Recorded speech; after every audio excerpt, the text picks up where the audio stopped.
Very good evening दोस्तों, स्वागत है एक बार फिर से आपका क्रिकेट विद साहिल में। मैं हूं आपका होस्ट साहिल नागपाल।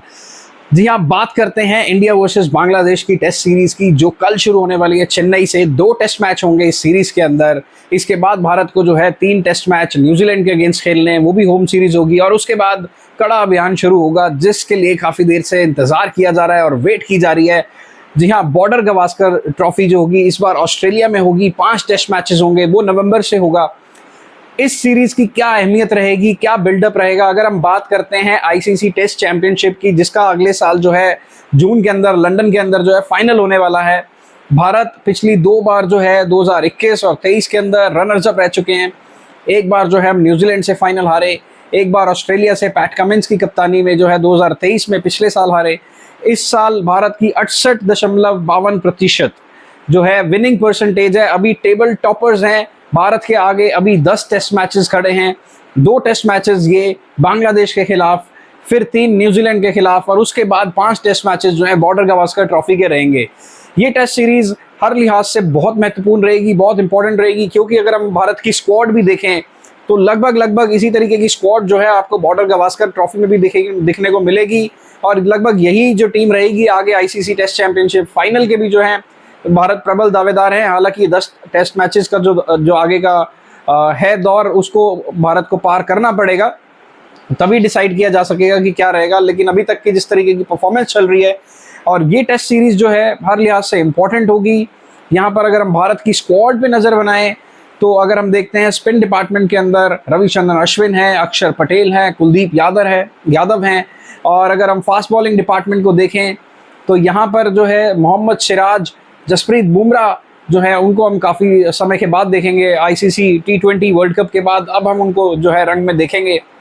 मोहम्मद शमी जो है अभी चोट के कारण पूरी तरह से रिहैब नहीं कर पाए हैं, पूरी तरह रिकवर नहीं कर पाए हैं। होपफुली हमें शायद वो जो है न्यूजीलैंड वाली सीरीज़ के अंदर दिख जाएं, और वहाँ से अगर ऐसी उनकी वापसी होती है तो वो बॉर्डर गवास्कर में भी हमें खेलते हुए दिखेंगे। और अगर हम बात करें बैटिंग लाइनअप की, केएल राहुल रहेंगे, सरफराज हैं, ध्रुव जुरैल हैं, और इसके बाद विराट कोहली काफ़ी समय के बाद, क्योंकि इंग्लैंड सीरीज़ जो है उन्होंने मिस करी थी, उसके बाद अब जो है विराट की भी वापसी हो रही है रेड बॉल क्रिकेट के अंदर। एक नया चेहरा और सामने आया है, हालांकि उनको चांस मिलेगा या नहीं मिलेगा, क्योंकि बेंच स्ट्रेंथ जो है भारत की काफ़ी मजबूत है। यश दयाल को जो है मौका मिला है, क्योंकि बाकी जो 3 पेसर्स हैं, चाहे वो आकाशदीप हों, जसप्रीत बुमराह हों, मोहम्मद सिराज हों, अगर वो 3 मेन लाइनअप में रहेंगे तो शायद यश दयाल को मौका मिले या ना मिले। लेकिन बीते कुछ महीनों में काफ़ी अच्छी परफॉर्मेंस रही है, चाहे वो डोमेस्टिक सर्किट की बात करें, चाहे वो आईपीएल स्टैंडर्ड्स की बात करें, काफ़ी इंप्रूव परफॉर्मेंस रही है यश दयाल की भी। तो उन्होंने भी ग्रेट अर्नड कॉल अप जो है, उनकी परफॉर्मेंस के बेसिस पे उनको ये कॉल मिली है, जो उनको इंडियन टीम के अंदर बुलाया गया है, स्क्वाड के अंदर हिस्सा रहेंगे।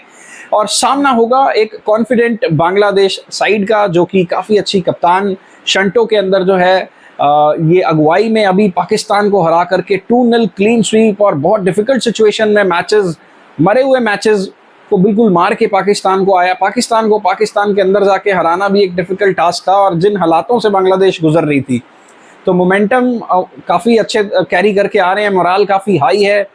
3 इस टीम के अंदर 3 जो हैं एक्सपीरियंस्ड प्लेयर रहेंगे, जिनके ऊपर काफ़ी दारोमदार रहेगा इस सीरीज़ के अंदर। वो रहेंगे शाकिब अल हसन, जो कि ऑलराउंड स्टार परफॉर्मर है, बांग्लादेश के लिए भी, वर्ल्ड क्रिकेट में भी ऑलराउंड प्रदर्शन में टॉप रेटिंग्स में ही रहते हैं। फिर लिटन दास एंड मुशफिकर रहीम। और बॉलिंग डिपार्टमेंट में हसन महमूद रहेंगे, नाहिद राना रहेंगे, तस्किन रहेंगे, शैडमैन इस्लाम, और 2 इम्पॉर्टेंट इनके जो स्पिनर्स हैं, एक मेहदी हसन जो कि किसी भी टीम के अंदर फिट बैठते हैं, क्योंकि बैटिंग से भी कमाल दिखाते हैं और बॉलिंग से भी अपने रंग दिखाते हैं। फिर ताइजुल इस्लाम, जो कि भारत को पास्ट में भी तंग कर चुके हैं। हालांकि अगर हम हेड टू हेड कंपटीशन देखें, अभी तक इन दोनों टीमों ने 13 मैचेस खेले हैं, 13 टेस्ट मैचेस, जिसमें से 11 बार भारत विजयी रहा है और 2 बार मैचेस जो हैं ड्रॉ में ख़त्म हुए हैं। बांग्लादेश अभी तक एक भी मैच नहीं जीता है। इस बार एक अच्छी टीम इनकी आई है, और मोराल भी इनके साथ अच्छा चल रहा है। काफ़ी लोग ये उम्मीद कर रहे हैं कि बांग्लादेश एटलीस्ट एक अच्छा परफॉर्मेंस देगी। हालांकि मेरी प्रेडिक्शन इस सीरीज़ को लेकर के ये है कि भारत ये सीरीज़ 2-0 जीतेगा, क्योंकि जिस तरीके की स्क्वाड है, और मुझे लग रहा है कि 2-0 जीतेगा। लेकिन एक मैं टफ फाइट एक्सपेक्ट कर रहा हूँ बांग्लादेश से, कि हो सकता है, अगर हम चेन्नई ट्रैक की बात करें, मुझे नहीं लगता कि इस बार ये एक स्पिनिंग ट्रैक बनने वाला है। मुझे लगता है भारत इस तरीके का ट्रैक बनाएगा जहां पर सीमर्स को मदद मिलेगी और अपनी सीमर्स के एडवांटेज लेंगे। स्पिनिंग ट्रैक में कई बार हम पास्ट में भी देख चुके हैं, कैप्टन कुक की वो वाली सीरीज याद आती है जो इंग्लैंड ने भारत दौरा करा था। मुंबई के अंदर बिल्कुल rank Turner, square Turner wicket बनी थी जो कि भारत ने अपने स्पिनर्स के लिए बनाई थी, लेकिन मॉन्टी पानेसर ने उस मैच में इंग्लैंड को विजयी बनाया था और कमाल की गेंदबाजी करी थी, बहुत विकेटें निकाली थी उस मैच के अंदर। तो मुझे नहीं लगता कि भारत इस तरीके की पिच बनाएगा जिसमें बहुत ज़्यादा स्पिनर को मदद मिलेगी। हालांकि भारत की पिचेस चेन्नई की, इसके बाद कानपुर में मैच होने वाला है, चौथे पांचवें दिन जो है बहुत डिफिकल्टी हो जाती है बैटिंग करने के लिए। भारत की स्ट्रैटेजी यही रहेगी, अगर भारत पहले बैटिंग करता है तो सामने वाली टीम को बैट आउट करना, यानी इस तरीके का लंबा स्कोर खड़ा कर दो कि सामने वाली टीम को 2 बार बैटिंग करनी पड़े। अगर सेकंड बैटिंग करता है तो भी भारत को सोचेगा कि कुछ ना कुछ लीड लेकर आगे निकलते हैं। तो ये रहा मेरा अनुमान इस सीरीज को लेकर के। बहुत इंपॉर्टेंट सीरीज रहने वाली है विराट कोहली के लिए भी कि उनका ये सीजन कैसे रहने वाला है बॉर्डर गवास्कर ट्रॉफी तक, क्योंकि ये 10 मैचेस हैं, न्यूजीलैंड के मैचेस हैं, फिर बॉर्डर गवास्कर है, बहुत क्रूशियल सीरीज है और बॉर्डर गवास्कर सीरीज की इंटेंसिटी बहुत हाई रहती है। ये हम लोगों ने पास्ट सीरीज के अंदर देखा ही हुआ है, चाहे वो जब भी हम वैसे इंग्लैंड के अगेंस्ट भी खेले हैं 5 टेस्ट मैच, या फिर हम ऑस्ट्रेलिया के अंदर खेले हैं या ऑस्ट्रेलिया यहाँ आती है तो इंटेंसिटी काफ़ी हाई रहती है, स्लेजिंग होती है, प्लेयर्स काफ़ी एग्रेशन दिखाते हैं। तो हर लिहाज से बहुत महत्वपूर्ण सीरीज रहेगी काफ़ी इंडिविजुअल्स के लिए। ऋषभ पंत इस सीरीज के अंदर हमें वापसी करते हुए दिखेंगे वाइट्स के अंदर। कौन भूल सकता है गाबा में किया हुआ कमाल उनके द्वारा, वो मैजिकल इनिंग्स, वो परफॉर्मेंस और वो फ्लुएंस, जिस तरीके से वो बैटिंग करते हैं फ्लुएंटली, जो शॉट्स वो खेलते हैं, और वो टेस्ट मैच के अंदर भी जिस तरीके का मनोरंजन जो है वो प्रोवाइड करते हैं, वो टेस्ट क्रिकेट के लिए बहुत ही लाजवाब है। अगर हम उनकी सीरीज देखें, चाहे वो टिम पेन के साथ जो उनकी बैंटर होती थी, स्लेजिंग होती थी, बेबी सिटर उनको कहा जाता था, उस सीरीज की हम बात कर रहे हैं जो इवेंचुअली भारत ने गाबा में जाके फतेह की थी, जहां पर शायद आपको विवेक राजदान की वो लाइनें याद होंगी कि टूटा है गाबा का घमंड। तो ऋषभ पंत की वापसी होती है, हम उम्मीद करते हैं कि वो फिर से एक बार उसी तरीके की परफॉर्मेंस दिखाएंगे जिस तरीके T20 क्रिकेट में भारत के लिए युवराज सिंह ने इस T20 वर्ल्ड कप से कहा था कि सूर्य कुमार यादव वो खिलाड़ी हैं जो भारत के लिए एक्स फैक्टर है। तो मेरा मानना ये है कि अगर इस टेस्ट टीम को अगर मैं देखता हूं और अगर ऋषभ पंत का रोल मैं देखता हूं तो मुझे लगता है वो एक्स फैक्टर हैं।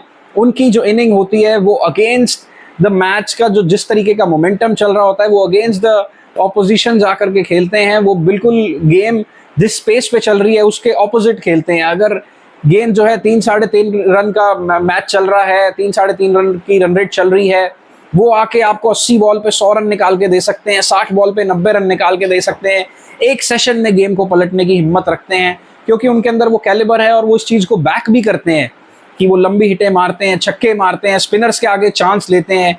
अगर फील्डर डीप में रखे जाते हैं और उनको इन्वाइट किया जाता है कि आप मारें फील्डर्स के ऊपर से, वो पीछे नहीं हटते हैं। उनकी टेक्स्ट बुक के अंदर जितनी भी शॉट्स हैं वो डेफिनेटली खेलते हैं। तो हम उम्मीद करते हैं कि उनकी भी वापसी होगी। हालांकि काफ़ी टफ कंपटीशन है कि 11 सिलेक्ट करने का कि किसको खिलाएं। ध्रुव जुरेल की काफ़ी अच्छी परफॉर्मेंस थी, सरफराज की काफ़ी अच्छी थी, KL राहुल जो है टेस्ट क्रिकेट के अंदर अपना काफ़ी अहम भूमिका निभाते आए हैं पिछले कुछ समय से। आगे बढ़ते हुए अगर सीरीज में बात करें, न्यूजीलैंड फिर बॉर्डर गवास्कर, मुझे लगता है मैं किसी अगर एक खिलाड़ी को सबसे ज़्यादा मिस करूंगा तो वो रहेंगे चेतेश्वर पुजारा, क्योंकि मैं बॉर्डर गवास्कर के उनके वो जो इम्पैक्टफुल इनिंग्स रही हैं और ख़ासकर की वो गाबा की जो आखिरी 1.5 दिन उन्होंने काफ़ी बॉल जो है अपनी बॉडी पे खाई, हर जगह उनको चोटें लगी, उसके बाद वो जुझारू इनिंग्स और इवेंचुअली वो मैच विनर रहे। पिछली 2 सीरीज से बॉर्डर गवास्कर में चेतेश्वर पुजारा का काफ़ी अहम रोल रहा है, लेकिन ये गेम का पार्ट है, खिलाड़ी को रिप्लेस करना पड़ता है, नए खिलाड़ी आएंगे, नई जनरेशन आएगी। इस टीम के अंदर भी काफ़ी अच्छा पोटेंशियल है। उम्मीद करते हैं एक बेहतरीन सीरीज देखने को मिलेगी।